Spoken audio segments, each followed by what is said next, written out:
Did you know? The first ever Dragon Ball video game is easily the series' most obscure. Dragon Ball Dragon Dai Hikyo was released for the Xbox Super Cassette Vision in 1986. This game made its debut when the Dragon Ball manga series was partway through the Red Ribbon Army's story arc.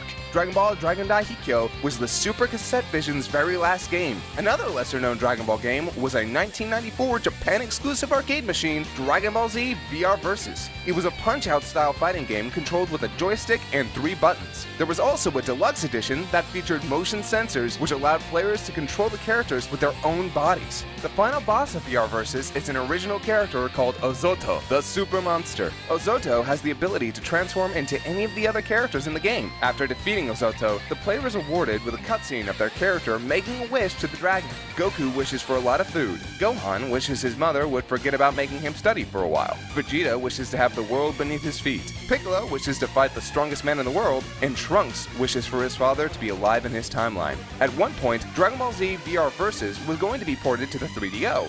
This modified port was going to feature Cell as a final boss instead of Ozoto. It was cancelled due to the poor sales of the 3DO console.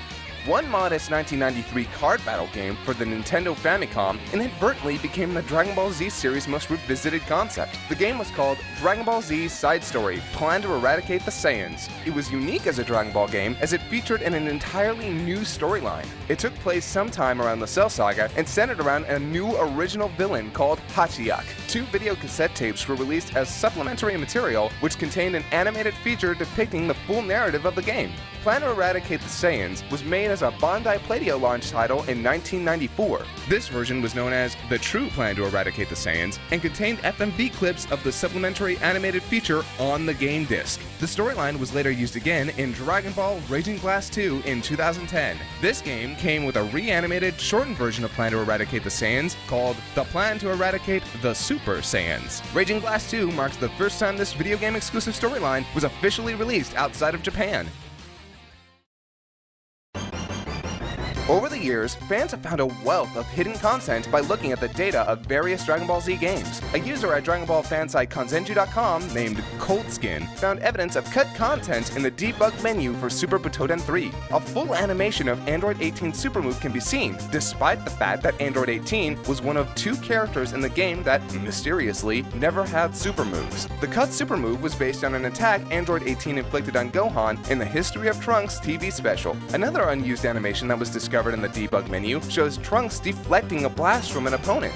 This is interesting, as Butoden 3 does not give players the ability to deflect energy blasts. Super Butoden 3 also shows evidence of a cut stage in the debug menu. The stage is a variation on the plain stage with a stone statue of Piccolo in the background, referencing the moment in the series where Piccolo is spat on by Dabura and thus turned to stone. Kanzenju.com also reports on a series of uncovered audio files in Budokai 3 which point to characters that were cut from the final release. The names Android 19, Dodoria, Zarbon, Shin can be heard being called by the tournament announcer alongside the names of other playable fighters. Android 19, Dodoria, and Zarbon were playable characters in Budokai 1, but were cut from the roster in Budokai 2. Comparing the clips of the tournament announcer reciting these names in Budokai 1 demonstrates that Budokai 3's recordings were different and were not simply leftovers from Budokai 1. This fact suggests these characters were planning to make a return in Budokai 3, but didn't make it into the final game. The name Shin has been the subject of speculation, as it is not clear which character this name refers to, but it's likely that Shin is an alternate name for Supreme Kai. The audio file is listed directly under Supreme Kai's announcement clip, and in the English dub of the television series, Shin was a pseudonym Supreme Kai used to conceal his identity in the World Tournament. Additionally, Supreme Kai is given the name Shin in the World Tournament mode in the later Budokai Tenkaichi games. This is similar to Piccolo, who's referred to as Ma Jr. in the World Tour mode, referencing Piccolo's pseudonym from the series' 23rd World Martial Arts Tournament. Budokai Tenkaichi 2 also has an unused tournament announcer clip. This time, the character is called Galaxy Soldier.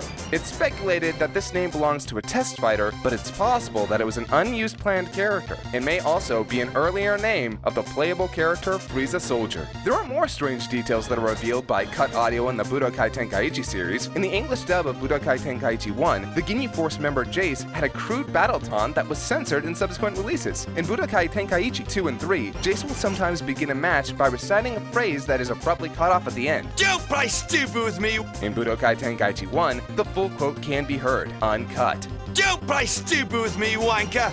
Another example of a crude taunt that was cut occurs when Android 18 is matched up against Zangia. Your man's kinda cute. Skank. In Budokai Tenkaichi 2 and 3, the exchange between 18 and Zangia was changed to, Your man's kinda cute. Enough talk. Let's see what you've got. The character Cell also has an unusual audio quirk. When Cell reacts to being hit in his semi-perfect, perfect, or super perfect forms, the voice clip that is triggered is still of his base level form. This is because in the original Japanese version of the television show, Cell, played by Norio Wakamoto, does not change voices when he transforms into another state. This was added in the English dub for the voice actor Damien Clark. When the games were programmed in Japan, the voice clips were designed around the Japanese voice cast. Thus, no extra spaces were included for voice clips that are exclusive to each transformation for Cell. This is the case for all English dubs of Dragon Ball Z games from Budokai 1 onwards. Oh, did I kill him? A similar instance occurs in the story mode of Budokai Tenkaichi 3. During the fight between Kid Goku and Nova Shenron, after Goku transforms into a Super Saiyan 4, the adult body Goku will sometimes speak with Kid Goku's voice. In the Japanese version, Goku is voiced by the same person, Masako Nozawa, in both child and adult forms. And that's all for today, but don't forget to subscribe to Did You Know Gaming and follow Did You Know Gaming on Facebook and Twitter. Make sure you also check out didyouknowgaming.com, and if you like this video, check out their others. And if you like funny Dragon Ball Z stuff, check out Dragon Ball Z Abridged at TeamFourStar.com or our YouTube channel, TeamFourStar. You can also check out our gaming channel, TFS2Saiyan.